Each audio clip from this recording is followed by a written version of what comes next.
kabajamtoota daawwattoota keenya kitaaba Anaa fi Afandiin wanni waliin nu fide kitaaba kana jechuudha. Ahmad Taqiinii fi uummanni Oromoo maal jechuu akka ta'e ani isinii fi ni beektanii.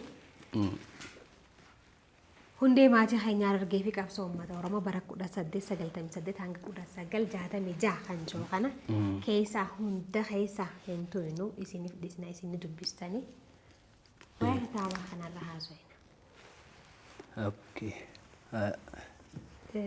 Atuu maatiidha kitaaba kanaaf akkasiin barreessaa qofa osoo hin taane maatii ta'uu keetiin hubadhee miseensa maatiiti. Miseensa maatiiti. Mee walitti dhufeenya keessan irra naa kaa'e. Ahmad Taqii Sheehan Rashiid jedhama. Asirratti namni waan tokko dabarsuu barbaada. Ahmad Taqii maqaa tokko namni garii mureeti.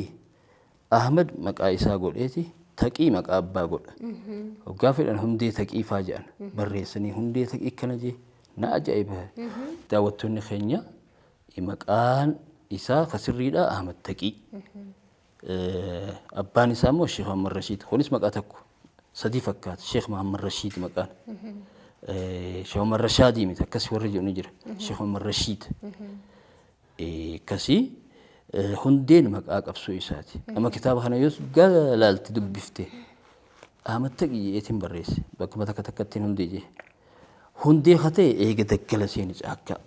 Qabsoo hidhannutti eega seeni booda hundee sheekaa maqaa qabsoo isaati. Maqaa qabsooti eega daggala seeni. Gaafa immoo magaalaa jiru Ahmad Taqii jee yaa'ama. Kun kitaabni haguma qabsoo isaa ta magaalaa gaafa jiru godhe san dubbataa qabsoo hidhannuudhaa eega ilamu qilxuu biyya alaatii dhufee isa wajjin godhe san immoo san kitaaba lammaffaa keessatti ilaalla je'eetiin adda dhaabee. Ahmad Taqiin nama akkamii ture mee? Nama haalaaf naatoo namaa qabu nama hin zallamne akkas jedhan nama namaaf yaadu jedhe amma saahiboonni isaa waahiloonni isaa hedduu haasa'an.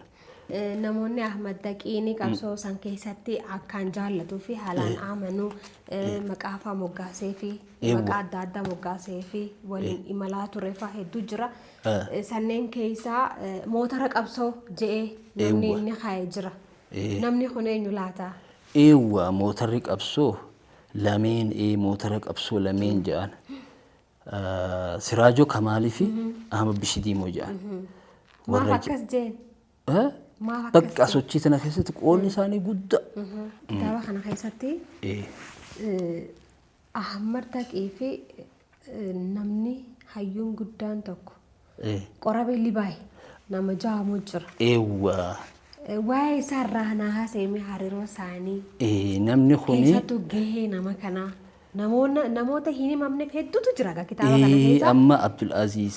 Abdulaaziz. Jedhaman Abdulaaziz namoota haalan garaa nama nyaatu seenaa guddaa dalaganii barreessitoota seenaadha. Nama completely forget godhan irraanfatan jechuun ni danda'ama. Bargaa nama amma qabsoo keessa guyyaa tokko lama faawwanni jedhe takka ammoo numa garraa.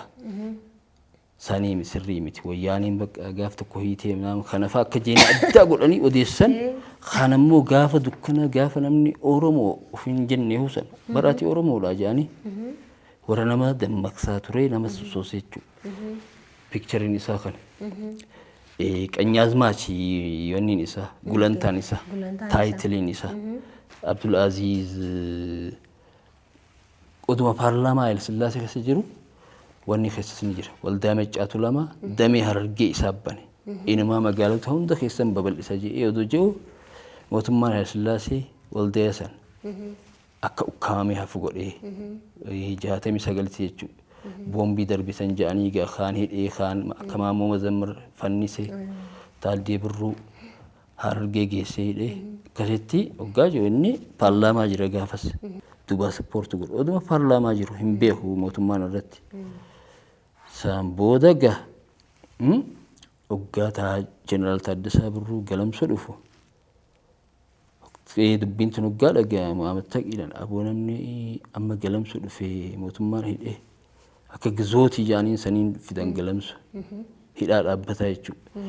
namni sun nama waldaamee cakeessa wajji hundeessine wajji turre nama akkanaati nama oromummaaf jecha hidhame nama laal dubbiin oromootu katti keessaa finiintu nama jabaa nama guddaadha itti dhiyaattanii guruppiin qabsoo jalqabdan kun wajji isaa wajji walitti qindoottanii waan daleeydan yoo daleeydan osoo of mul'isin jechuudha. Haalan irraa milkaa'uu dandeessanii sochiin teessanis fuuldura tarkaanfatti je'en. Akkasitti amattaqi hoottu gaayaa haala nu mijjeessi atummaan dubbisi nu lamaa waliif fidii je'en. Haayaan dhufa je'eeti akkasitti haajaa nuuriitii wajji sababaa maal himatan taaziyaa abaluu taaziyaa fira tokko narraa du'e galamsu saaniin dhaqa je'eeti galamsu dhufee dubbisee guruppii garee amattaqii hundeessisanii fi dura dubbisee akka milkaa'aa akka deema tartiiba itti hime isaan booda ijoollee garee keessa jirtu amattaqii fi ijoollee san amma ijoollee migaa nama guddaadha amma Bishidiimoo Siraajoo Ismaa'il Ammayyuu Abdirazaaq Muhammad jechuun nama jaba nama Oromoon irraanfatamuu qabu seenaa Oromoo keessatti. Abdirazaaq aksiyoonaa guddaa jan dhageesse lagaraammis ka hundeessisan jechuudha. Gaafas galamsoo jiraata. Isa faa wajji waliin jalqabanii walitti qabeega Taaddee Birruu biratti tokko godhanii waa hedduu irratti haasa'anii isaantu wa'ada waliin galche isaatu wa'ada galche walitti. Qanyaasmash Abdul Aziz jechuudha. Wa'ada galche waliin ganina Oromummaaf du'a waliin anis ni wajjin jira. Kitaaba kana keessa gaa hundi keessa irraa haasa'uu hin dandeenyu yeroo tu nama daangeessa daawwattoonni keenya bitatanii akka dubbisan afeereetiin jira gamanumaan mee seenaa hin himamne yookaan haaraa jettuuf si dinqisiisu hoggaan kitaaba kana qopheessitu maal argattee meerraa na haasa'i. Duratti amattaqiin qabsoo wareegame Jeneraal Taaddasaa Wajji qabsaa'ee kana abbaan kiyyassanii jecha qabsaa'ee jira hidhamee tumame kan naman babbeeka. Namoota tokko kan hin beekne hidhante fakkeenyaaf takka habootii takka indooyyeetiyya obboleettii haadhatiyya Zabiba Ahmed jedhaniin magartuu maqaan qabsoo ishii gaafa sana. Ishiin afaan hedduu beekti Amaariffaa beekti afaan Oromoo beekti afaan Arabaa beekti afaan Hararii yookiin Adaree beekti afaan Somaalis beekti. Sababa kana uffanni kunis fannaana dubartii jedhanii akkasii tirii uffattee maal gootee asiin shawaaliyaa dirattee deemti. Dargaggooti maalas dubra zamana saniif galamsurraa haga dirii dhaafaa hoggaa ergaa jajjabduu barbaadan ishiidhaatu ergamaa fi akkas jedhee seelii hedduu garee utubaa biyyaa jedhaniiti garee tokko dhaaban amattaqifan. Gareen sun seelii hedduu biraanchii hedduu magaalota adda addaa keessa dhaqa damee ishiitu wal qunnamsiisa jechuudha. Dubartii jalqaba ta qabsoo hidhannootti seenti qabsoo hidhannoo Oromootti ishiidha. Saartuu Yusuf jedhaniin Winturreelleedha waggaa tokkoo fi cinaa akkasitti wareegamteensa. Dhaabonni Oromoodhaa hedduun maqaa dhawaanii garuu seenaa ishee diteeliin namni odeessu hin jiru.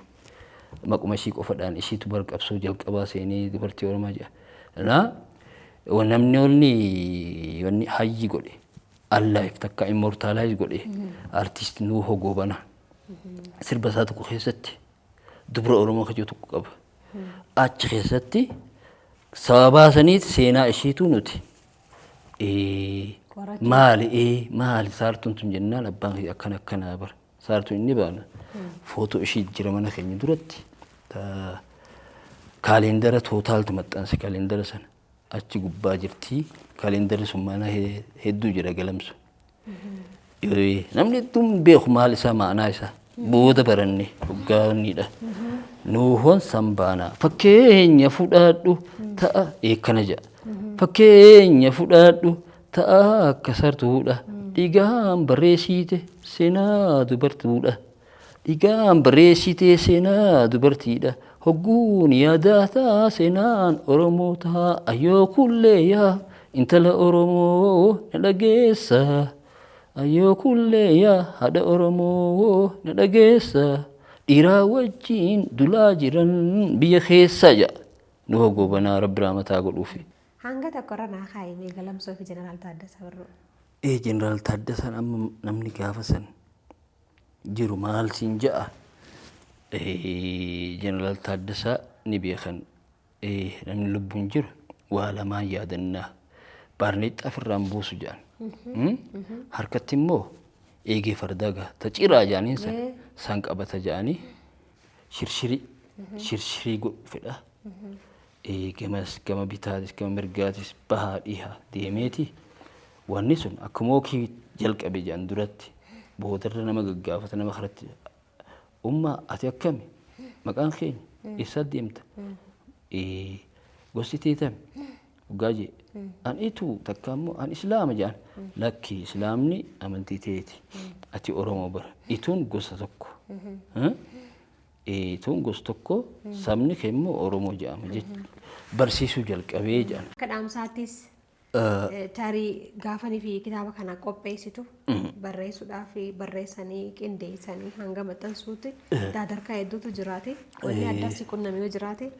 Waa barreessinee dhiyeessine aadaan dubbisuu keenya haalaan xiqqo'ee dadhabaadha. Waa haa dubbifnu nama dubbiseetu qaroomina argata. Waan diinni jedhus ofirraa deebisuu danda'a. Waan akkanaa kitaaba kanas dhalootas barsiisuu danda'a jechuudha. Kanaafuu haa dubbisnuu